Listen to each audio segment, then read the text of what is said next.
What is up, guys? So this is going to be a multi-topic video. First topic being, if you are a parent and you have zero medical training whatsoever, I mean zero, you are failing as a parent. Because in your child's lifetime, that child's going to break an arm, fall out of a tree, hit their head, have a seizure, whatever, and you're going to freak out. Now, I just witnessed either the most amazing or dumbest thing you've ever seen in your life. Of course, I live in the hood, sort of.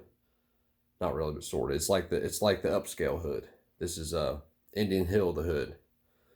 Neighbor across the street, down the street. I'm in the garage getting ready to make a video about. I done forgot about what now, and I hear somebody screaming like, "Call 911." So I'm thinking somebody's about to die or get shot or something. So I open the door up, and there's a lady across the street down the way, out there with her kid turned around. Okay, so the kid is facing away from her, too, like an 2-month-old baby.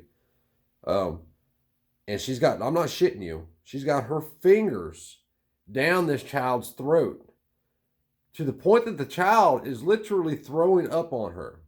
So my first thought is the baby swallowed something. And I try asking her, I'm like, what's wrong with her? What did she do? Did she swallow something? The lady would answer me, screaming at the top of her lungs, oh my God, my kid. But she's shaking the fuck out of this kid. I grabbed the baby away from her to try to get a better handle on things because she's running around in freaking circles around me, and I'm trying to calm her down and get her to stop and get her to quit shaking the damn kid. I finally had to tell her, I'm like, look, you shake that baby, the baby's going to die from you fucking shaking it, not whatever's going on. So finally, after 3 or 4 minutes, it took me like literally 3 or 4 minutes to get out of her and get the kid away from her, that the kid was having a seizure. I'm like, well, you're not going to do any good screaming at the top of your freaking lungs, scaring the kid that probably knows what's going on, may not, I don't know. But what you need to do is calm down. So we finally got her calmed down. She screamed, call 911. I'm like, okay, but I mean, we could have, if you just called the fuck down, we could have already been at the hospital with the kid. My car's right there. But people don't look at it that way. They, come, we can't do nothing. We got to stay put, freak out, shake the shit out of our kid, give them shaking baby syndrome, and get nothing accomplished. But anyway, so the other neighbor came over, and finally we fought this kid away from her, because once I took the baby, she immediately took her back. She said she's not choking. I'm like, well, if you'd fucking talk to me instead of freaking out, we can figure out what's going on here. So either if it's a big enough problem, we got to figure it out, or it's not a big enough problem and you need to shut the hell up and go back in your house. I didn't say that to her. That's what I was thinking. But the baby was having a seizure too. She's like, I think she said she was 22 months old or something. So finally the neighbor gets over and we wrestle these two apart. Wrestle the kid away from the mom.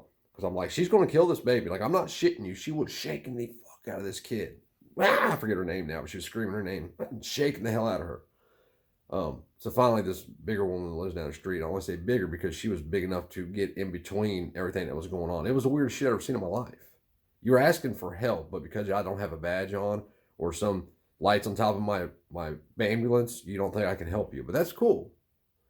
Whatever. But anyway, but that's just going to happen if you have a child sometime in their lifetime. I mean, I'd go as far as there's going to be some kids that might accidentally shoot themselves. The worst thing you can possibly do is freak out and start screaming at the top of your damn lungs because you neglected to educate yourself about what to do. Like, I've never been trained in seizures and how to treat people that are having seizures. I had a buddy when I was a kid that had seizures really bad. So, like, I kind of know what to do, sort of. I'm not a medical expert, but the type of seizures he had really violent seizures. So when it was him, it was restrain him, get him held down.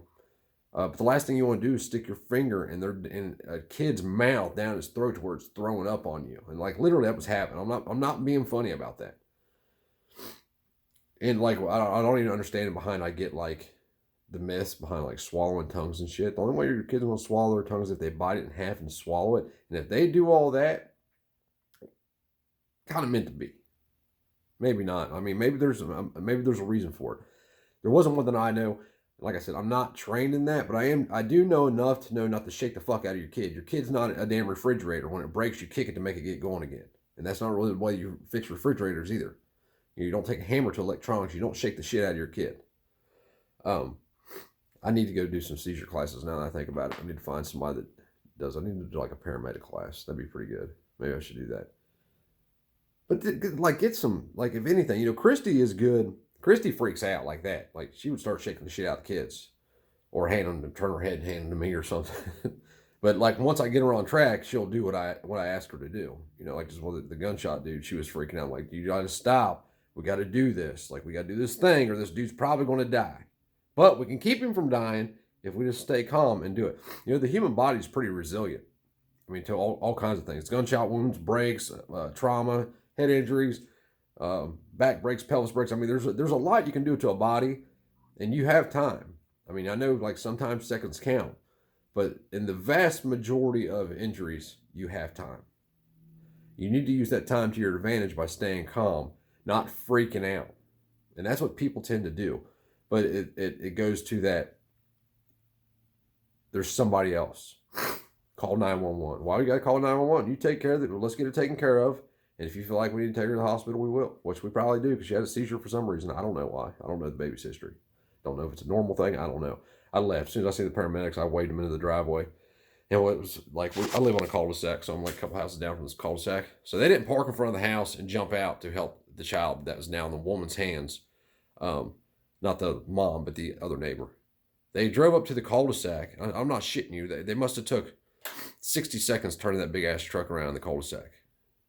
Not being a paramedic showing up on scene, all you get your little report on your screen. I would think that they would want to get to the person that's having problems the most, but whatever. I mean, it just, you need to have, like, I'm not a medical professional by any means. By any sense of the word, am I a medical professional? But I do know how to plug holes up, and I do know that there's a lot of common sense involved in it. A lot more than you think. But you have to think about shit like that. And if you've never thought about that, if you never thought about your kid having a seizure or getting bit by a dog or whatever, when that shit happens, you're not going to know what to do. So the human's reaction is to kind of freak out because you don't know what to do. I guess I don't freak out. I mean, like, I get amped up and my adrenaline starts going and shit, but I don't freak out because I know the worst thing you could do is freak out. Stay calm. Either go through the steps in your training and do what you're told to do. At least keep the person still. That's the best you know. If that's the worst, that's the only thing you know to do. Shaking the shit out of your kid is not going to fix your kid. It's not going to fix what's wrong with them.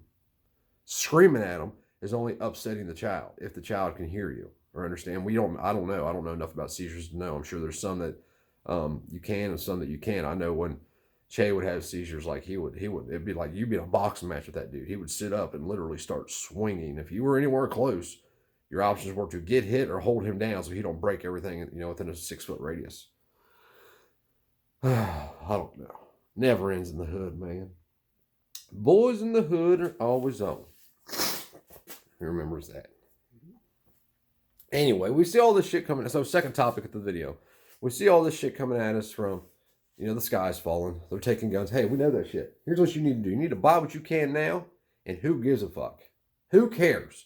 At this point, who gives a shit what they do? Because anybody that comes to collect your firearms or thinks they're going to take your firearms, you don't have the right to keep bear arms or whatever, however you want to say it, is a criminal. Treat them like a criminal. If they enter your house, they have entered your home, treat them like you would any other criminal.